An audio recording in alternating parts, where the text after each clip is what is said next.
Movement of pollen grain in water. Water में pollen grain का movement जो है वो रॉबर्ट ब्राउन ने 1827 में देखा था। The best evidence for the existence and movement of particles in liquid was given by Robert brown. Liquid में पार्टिकल्स का मूवमेंट सबसे बहुत अच्छे तरीके से रॉबर्ट ब्राउन ने 1827 में देखा था। Robert brown suspended extremely small pollen grain in water. छोटे से पॉलन ग्रेन उन्होंने स्मॉल पॉलन ग्रेन क्या कि उन्होंने वाटर में डाल दिए, तो वो देखते क्या है कि वाटर जो है वो कंटिन्यू पॉलन ग्रेन पर हिट कर रहा है, तो सब कंटिन्यू हिट कर रहा है एक दूसरे पर, और वो कंटिन्यू क्या कर रहे हैं, जिगजैग वे में मूव करते रहते हैं, जिसे ही हम लोग ब्राउनियन मूवमेंट कहते हैं। On looking through the microscope, it was found that the pollen grains were moving rapidly. Pollen grain rapidly move कर रहे हैं through water in a very irregular way. बहुत ही irregular way में या zigzag way. It was also observed that warmer the water, faster the pollen grain moves. और जितना ज़्यादा पानी को गर्म कीजिएगा, वाटर को गर्म कीजिएगा, हीट दीजिएगा, उतना ही ज़्यादा तेज़ी से पॉलन ग्रेन मूव करना शुरू करते हैं on the surface of water, water के सरफेस पर। The random motion of visible particles pollen grain caused by the much smaller invisible particles of water is an example of Brownian motion. यह Brownian motion का example है। After the name of the scientist Robert Brown who first observed the phenomenon. Robert brown ने इस phenomenon को सबसे पहले देखा था, इसीलिए इस मूवमेंट को ब्राउनियन मोशन कहा जाता है। Brownian motion can also be observed in gases, और गैस में भी ब्राउनियन मोशन होते हैं। ब्राउनियन मोशन जो होते हैं मेनली गैस और लिक्विड में ही होते हैं। Sometimes when a beam of sunlight इंटर्स A room, आप देखिएगा कभी कभी कि आपके कमरे में किसी छिद्र से यदि सूर्य की रोशनी आते रहती है तो बहुत सारी उस रोशनी में धूल कण आपको दिखाई देंगे। We can see teeny dust particles suspended in air which are moving rapidly in a very haphazard way. This is an example of Brownian motion in gas.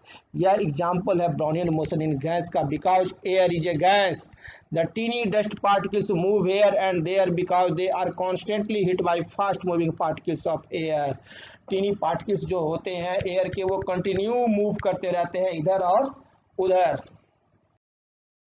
Brownian motion, the zigzag movement of the small particles suspended in a liquid or gas is called Brownian motion. Brownian motion का यही definition है, the zigzag movement of the small particles suspended in a liquid or gas is called Brownian motion. Brownian motion increases on increasing the temperature. Brownian motion increase करता है जैसे ही temperature हम लोग increase करते हैं। The existence of Brownian motion gives us two conclusions about the nature of matter. Brownian motion हमारे को दो conclusions दिए हैं। पहला, the matter is made up of teeny particles, and दूसरा, that the particles of matter are constantly moving. The important characteristics of particles of matter like atoms or molecules are following. पहला, the particles of matter are very very small. Matter के particles जो होते हैं वो बहुत बहुत छोटे होते हैं। दूसरा, the particles of matter have spaces between them, और मैटर के जो पार्टिकल्स हैं उसके बीच में स्पेस होते हैं। और तीसरा, the particles of matter are constantly moving, और पार्टिकल्स ऑफ मैटर जो होते हैं वो कॉन्स्टेंटली मूव करते हैं। और चौथा, the particles of matter attract each other, और मैटर के जो पार्टिकल्स होते हैं वो एक दूसरे को अट्रैक्ट करते रहते हैं। ये चार कंक्लूजन पर हम लोग आ गए कि पार्टिकल्स बहुत छोटे होते हैं, पार्टिकल्स के बीच में एक दूसरे पार्टिकल्स के बीच में क्या होते हैं, स्पेस होते हैं, और पार्टिकल्स जो होते हैं कॉन्स्टेंटली मूव करते हैं, और ये जो पार्टिकल्स है जो एक दूसरे को अट्रैक्ट भी करते हैं। The particles of matter are very very small. Each potassium permanganate crystal itself must be made up of millions of small particles which keep on spreading and imparting color to more and more of water on dilution. Since each teeny crystal of potassium permanganate is supposed to be made up of millions of particles, therefore these particles must be very very small. हम लोग देख चुके हैं कि potassium permanganate जो घुलता है water में, तो क्योंकि पोटेशियम परमैंगनेट जो है बहुत छोटे छोटे छोटे छोटे पार्टिकल्स के बने हुए हैं, और वाटर भी हमारा बहुत छोटे छोटे पार्टिकल्स का बना। कोई भी substance, any matter is made up of very very very very टिनी particles. Particles of matter have a spaces between them, और ये जो पार्टिकल्स जो होते हैं मैटर के, उसके बीच में स्पेस भी होते हैं। When sugar is dissolved in water, its crystals separate into very fine particles. These particles of sugar go into a space between the various particles of water, due to which there is no change in the volume of water on dissolving sugar in it. जब हम लोग एक small amount of sugar को एक गिलास water में हम लोग जब डालते हैं, जैसे एक चम्मच शुगर हम डाल देती या 2 चम्मच शुगर डाल देते हैं एक गिलास पानी में और उसे घोल देते हैं, मिला देते हैं स्टीर करके, तो क्या होता है कि उसका जो वॉल्यूम जितना था उतना ही रहता है। क्यों? क्योंकि जो पार्टिकल्स ऑफ वाटर है उसके बीच में स्पेस है, उसी के बीच में जा कर के हमारा शुगर का पार्टिकल्स मिक्स कर जाता है। The fact that there is no change in volume of dissolving sugar in water tells us that there are a space between the particles of water, and these spaces accommodate the sugar particles. This also gives us another conclusion that the particles in water are not tightly packed, they are somewhat loose, having a space between them. इसका मतलब यह भी हुआ कि जो water का जो particles है वो टाइटली पैक नहीं है, इसीलिए लूज है, यानी कि उसके स्पेस वहाँ पर है, टाइटली एक दूसरे से जुटे हुए नहीं होते हैं। The particles of matter are constantly moving. अब हम लोग देखते हैं कि पार्टिकल्स ऑफ मैटर जो है वो कॉन्स्टेंटली मूव करते हैं। The best evidence that the particles of matter are constantly moving comes from the studies of diffusion and Brownian movement. Diffusion और ब्राउनियन मूवमेंट से ही हमें पता चल चुका है कि कांस्टेंट रूप से पार्टिकल्स जो होते हैं मैटर के वो मूव करते हैं। When we light and incense stick, अगरबत्ती, जब भी हम लोग अगरबत्ती जलाते हैं, in one corner of a room, its fragrance pleasant smell spreads in the whole room quickly. तो क्या होता है, जैसे ही हम रूम में कहीं भी किसी कोने में अगरबत्ती जलाएंगे पूरे रूम में धुआं उसका फ्रेगरेंस फैल जाता है। क्यों? क्योंकि पार्टिकल्स जो होते हैं वो कंटिन्यू मूव करते रहते हैं। The observation that the fragrance of a burning incense stick spreads in the entire room very quickly tells us that the particles of matter are constantly moving. The particles of matter attract each other, और प्रत्येक matter का जो particles होते हैं वो एक दूसरे को अट्रैक्ट भी करते रहते हैं। There are some forces of attraction between the particles of matter which bind them together, और जो भी पार्टिकल्स होते हैं मैटर्स के वो एक दूसरे को बांधे हुए रहते हैं फोर्स ऑफ अट्रैक्शन के द्वारा। The force of attraction between the particles of the same substance is known as cohesion, और ऐसे फोर्स को कोहेसन कहते हैं। इस फोर्स को क्या कहते हैं? कोहेसन कहते हैं। The force of attraction is different in the particles of different kinds of matter. अलग अलग मैटर में फोर्स ऑफ कोहेसन जो होता है, फोर्स ऑफ अट्रैक्शन होता है, वो अलग अलग होता है।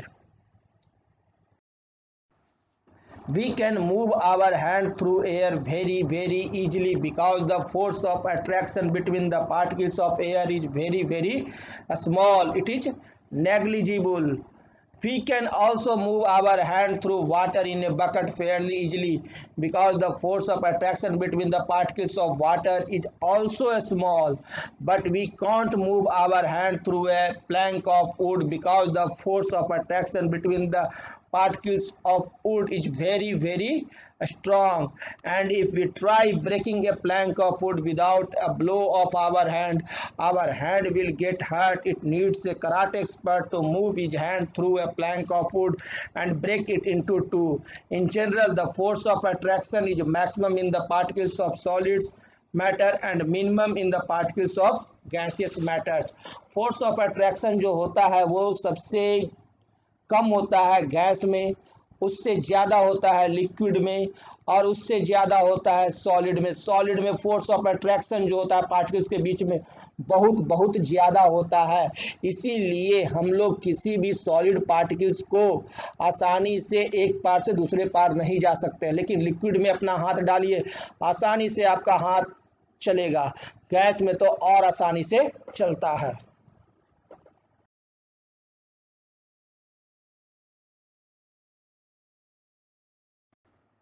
Rigid and fluid. अब हम लोग देखते हैं rigid and fluid. Rigid means unbending और इनफ्लेक्सिबल। रिजिड मीन्स अनबेंडिंग और इनफ्लेक्सिबल। रिजिड का मतलब वह सबस्टांस जिसे कि हम लोग मोड़ नहीं सकते हैं, जैसे कि आपका ईंट हो गया, पत्थर हो गए, ये सब क्या है, रिजिड है, उसे मोड़ नहीं सकते हैं, बेंड नहीं कर सकते हैं, घुमा नहीं सकते हैं। Stone is rigid because it is unbending और inflexible.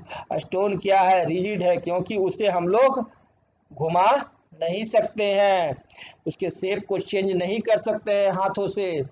Fluid means a material which can flow easily. और फ्लूइड का मतलब हुआ वह मटेरियल जिसको जो आसानी से फ्लो करे, एंड रिक्वायर्स अ वेसल और कंटेनर टू कीप इट। और उसे रखने के लिए वेसल या कंटेनर की ज़रूरत पड़ता है, कोई बर्तन की ज़रूरत पड़ता है। आपको मिल्क रखना है तो कोई ना कोई बर्तन की ज़रूरत पड़ेगा। Water is a fluid. Water क्या है, फ्लूइड है, because if we pour water on the top of table it flows over the surface of the table. Moreover, water requires a vessel to keep it. A liquid has a well-defined surface, so a liquid can kept in an open container. Liquid को well defined surface होता है, और liquid क्या होता है, fluid होता है, इसलिए so liquid kept in an open container. Liquid के पास वेल डिफाइंड सरफेस है, इसलिए उसे हम लोग ओपन कंटेनर में रख सकते हैं। But A gas does not have a free surface.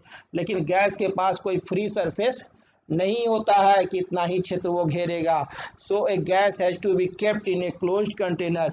इसलिए गैस को जब भी रखना है तो बंद कंटेनर में ही रख सकते हैं, बंद बर्तन में ही रख सकते हैं। The characteristics of liquids and gases of flowing easily is called fluidity. और जो कैरेक्टरिस्टिक्स जो होता है लिक्विड और गैसेज का फ्लोइंग का, उसे ही कहते हैं फ्लूडिटी।